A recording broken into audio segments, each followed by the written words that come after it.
Welcome back to my channel. Thank you so much for stopping by, and if you're here for the first time, please consider subscribing and turning on your notification as I have new uploads every week. Now today I'll be showing you how to make this common delicacy in Kenya known as Sukumawiki or collard greens or kales. And now let's get started.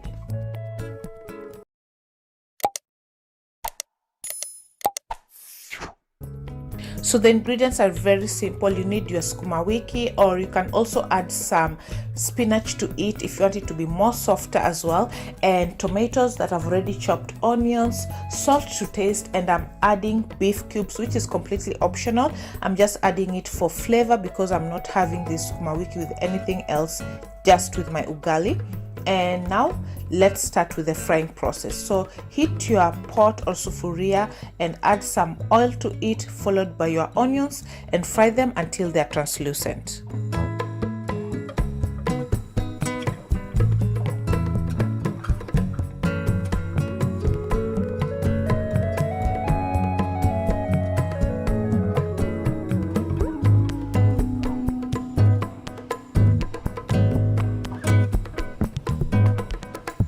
Once that is done, go ahead to add in your tomatoes and add the salt or your beef cube, which is optional, to cook with all these veggies, and ensure that your tomatoes are completely cooked and broken down. So one thing that I would like to put across is that when I'm having my Sukumawiki with a stew on the side, I do not add tomatoes in my Sukumawiki. I fry it plain with salt and onions. That's just that. So if you are having a stew on the side, then you don't have to add tomatoes. I find that it makes your plate too busy or too much going on, so I do not do tomatoes when I'm having my Sukumawiki with some stew on the side.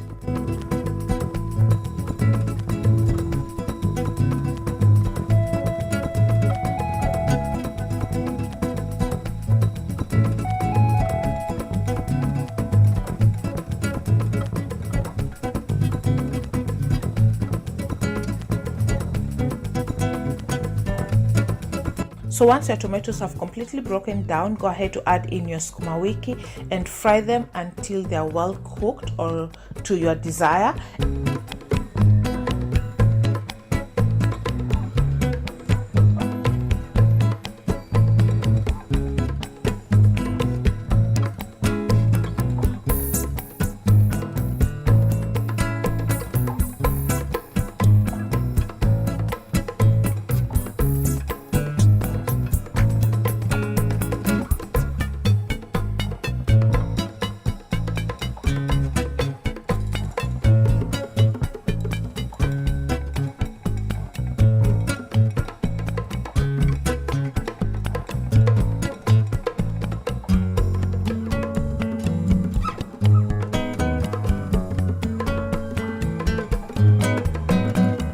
And once that is done, it's time to plate your Sukumawiki. I added some avocado to it and it tasted absolutely delicious. I really love Sukumawiki.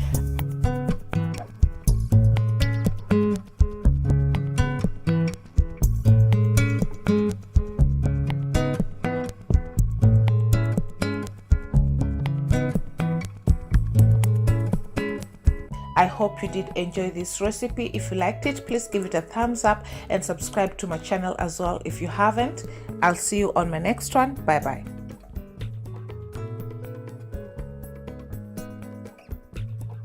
Hello, welcome to my channel. Today I'll be showing you how I make my chicken biryani. Here are the ingredients for this recipe. I will list them on the description box below with the exact measurements. Tip before you start cooking your biryani, make sure that everything is prepped. And now I'm adding a little bit of the food color in the diced potatoes.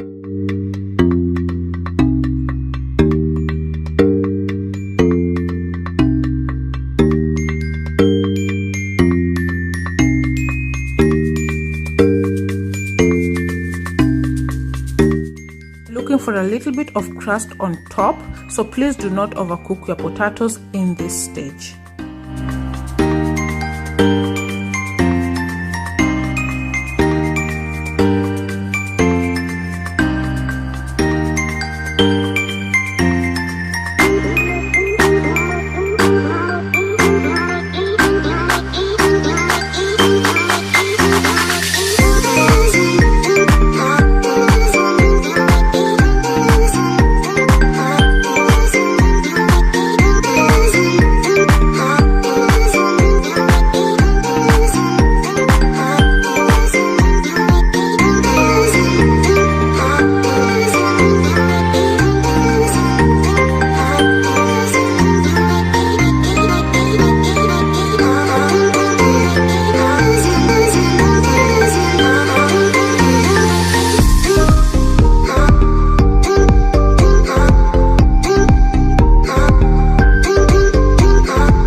Thank you so much for watching. If you like this video, please give it a thumbs up, and if you haven't subscribed, please subscribe and turn on your notification bell so you never miss any new uploads.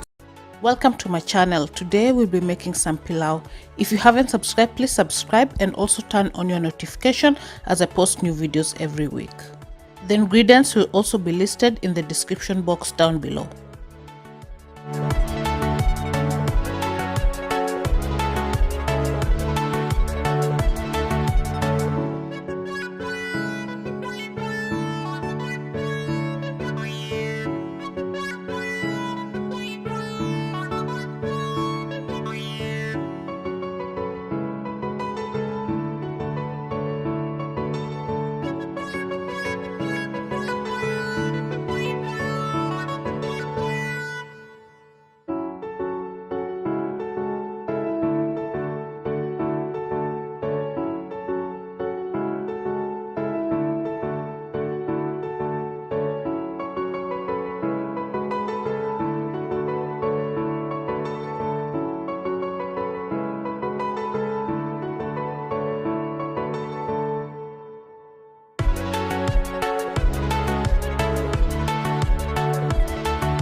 So I'd like to explain and also give a few reasons of doing a few of the steps that I had done earlier. First, I did heat up or cook my pilau masala in my medium low heat for about 2 to 3 minutes until I could smell the aroma from the pilau masala, and it was also brown, had darkened a little. This is a step that you shouldn't miss, whether you are using ground masala or raw spices. So if you are using raw spices, heat them up as well and then ground them, and this helps to intensify that flavor and you can smell the aroma from your rice. So please do not skip this step. The other thing that I did boil my meat in this same sufuria, and not in a separate sufuria and then transfer them here. I did them in this same pot to let the flavors remain here, and then I did deep fry them with oil in this same sufuria. This is what helps your meat to darken and have that taste of deep fried meat. And people tend to ask, why is my meat not darkening when I do my pilau? You need to deep fry your meat. Now, the other thing that I did, I added the spices before the rice. This is also to help the spices cook and the meat absorbs that the spices as well, and it helps also for the flavor as well to come out really well, instead of just putting your rice and then adding the spices on top with water. Then the flavor doesn't come out really well. So cook your spices first. It helps build up that flavor, and then when you add your rice, the rice will absorb what you've already incorporated in your sufuria, and then add your water.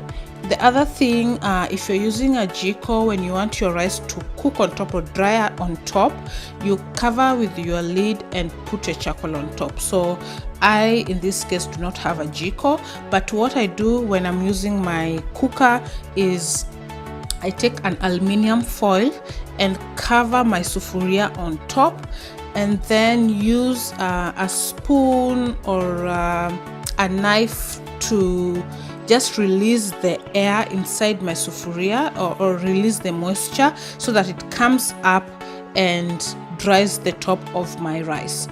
And do it in medium-low heat, and your rice will be completely dry on top, as you can see here. So that is also something that you can do. So please also cook your rice in medium-low heat. And this is ready. Let's serve it.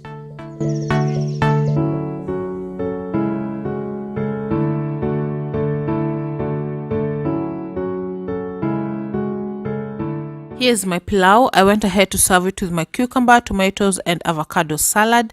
I'll actually link how I made it in the description box below.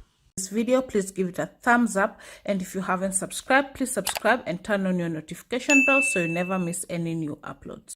Back to my channel. Now today I'll be sharing with you how I made these super soft lemon and cardamom mandazis. They were so delicious and they were soft even after 3 days. Now let's get started.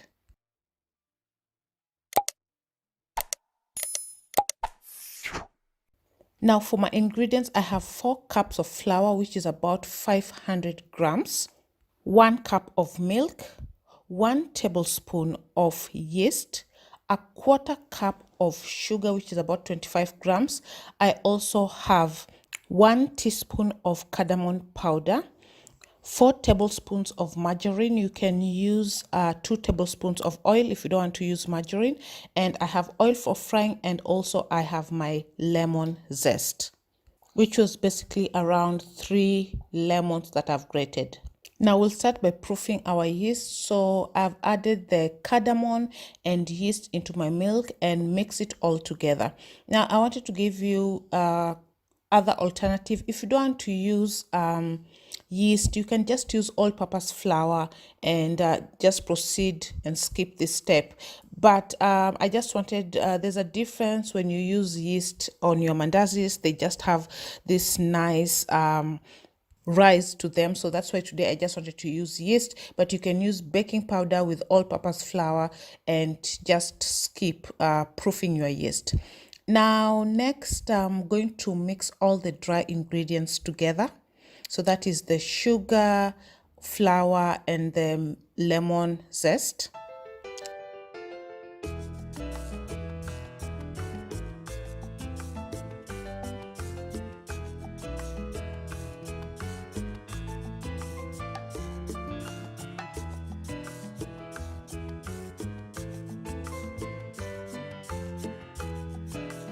Then I went ahead to add my margarine and mix it well with the flour until it completely mixes well and dissolves.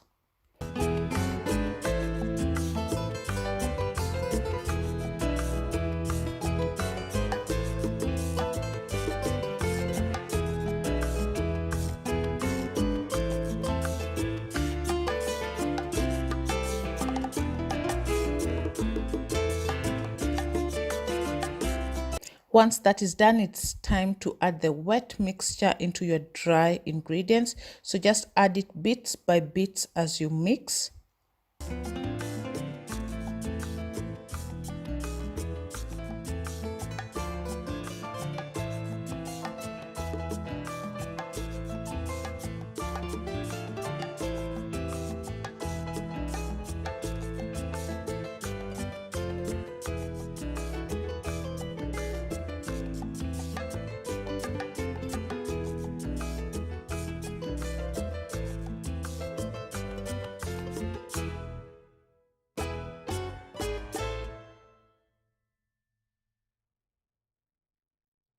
And it's not also too soft. So you'll see the kind of dough that I'll be having at the end of this.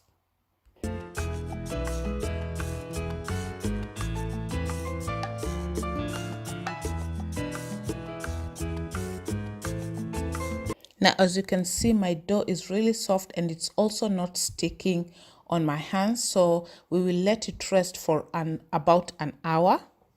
So just take your bowl, add a little bit of oil and brush it so that when the dough rises, it does not stick at the sides. Now, if you used baking powder or all-purpose flour and skipped the yeast part, then you can let your dough rest for about 20 to 30 minutes.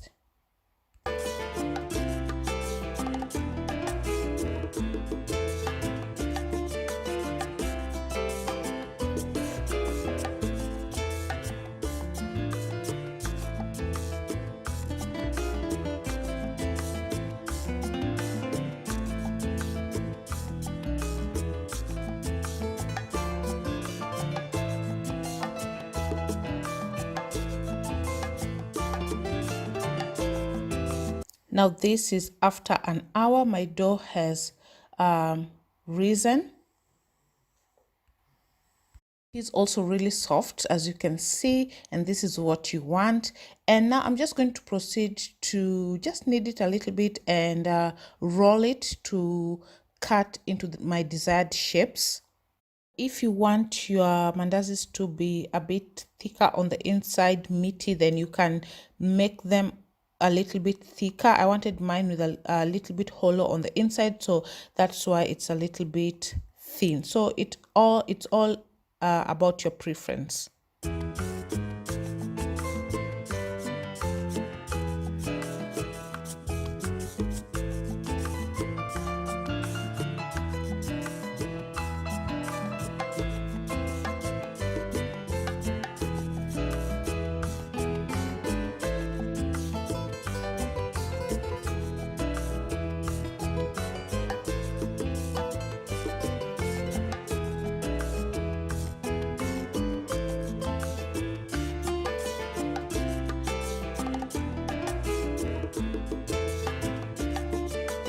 Line your bowl with your paper towel just to soak any excess oil that will be coming from your mandazi.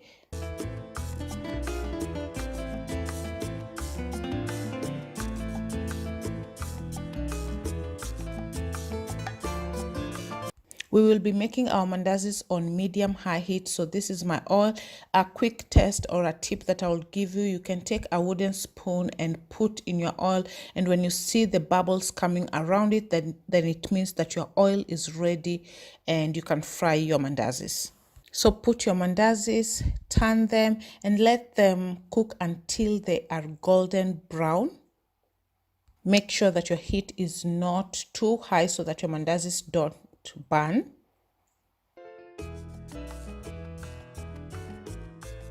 And here you can see the mandazis, how beautiful they are. They were so soft. You can see even as I tear it apart, it tears so easily, and that hollowness on the inside is what I was looking for as well. So that's why I even decided to use some yeast, and it is super soft. It smells absolutely delicious, especially from the cardamom, which I would highly recommend that you be using in your mandazis.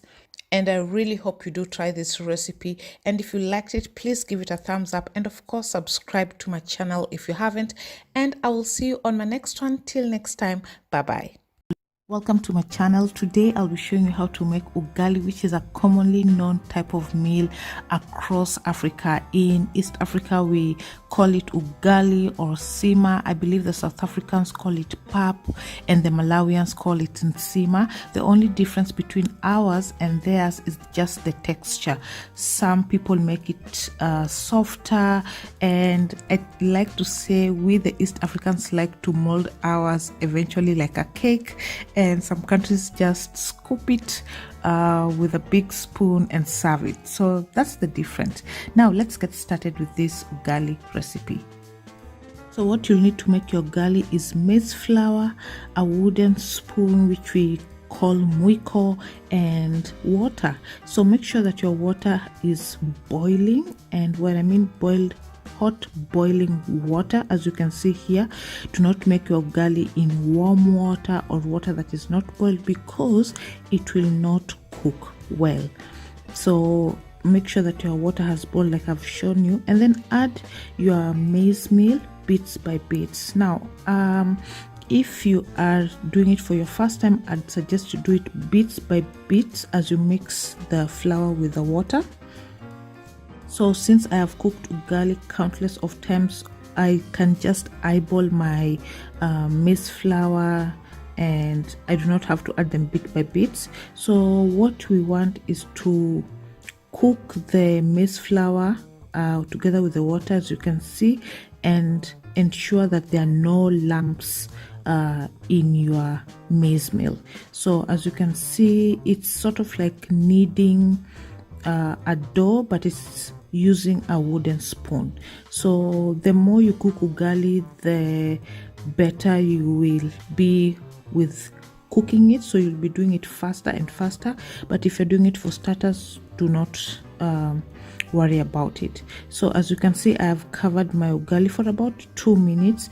This is important to let it bake and allow it to cook even on the inside through the heat. So maybe many people who eat ugali will let you know that there's a particular aroma of the ugali, especially when it's well cooked. You can literally smell the aroma of it. So how you can achieve that is letting the ugali bake for a few minutes, and this is also a way for making you be sure as well that your ugali will cook really well. So as you can see, I'm covering it up for the second time and baked it a little, and continue just cooking your ugali, ensuring that there's no lumps. So all you have to do is just push it and then roll it. So it's just kneading, it's more like kneading.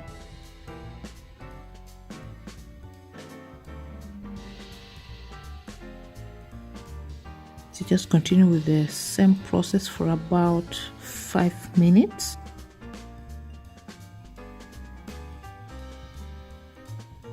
And you can always take the extra ugali off your mwiko just from the sides of your pot or sufuria.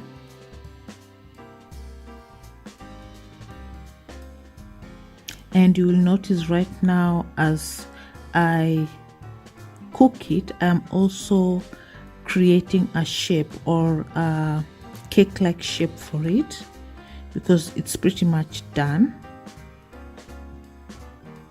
So people like their ugalis in different textures. Some make it too soft, some make it hard. I do not like hard ugali, and it's important that you don't make or put too much flour. If your ugali is hard, then it will crack. Sometimes people cook ugali and you realize that it has split in the middle. That's because they put too much flour into it. So I usually put enough flour. I don't want it to be too hard and too soft, because still the water evaporates as you cook. So as you can see, it might look a little bit softer, but this is how I like it.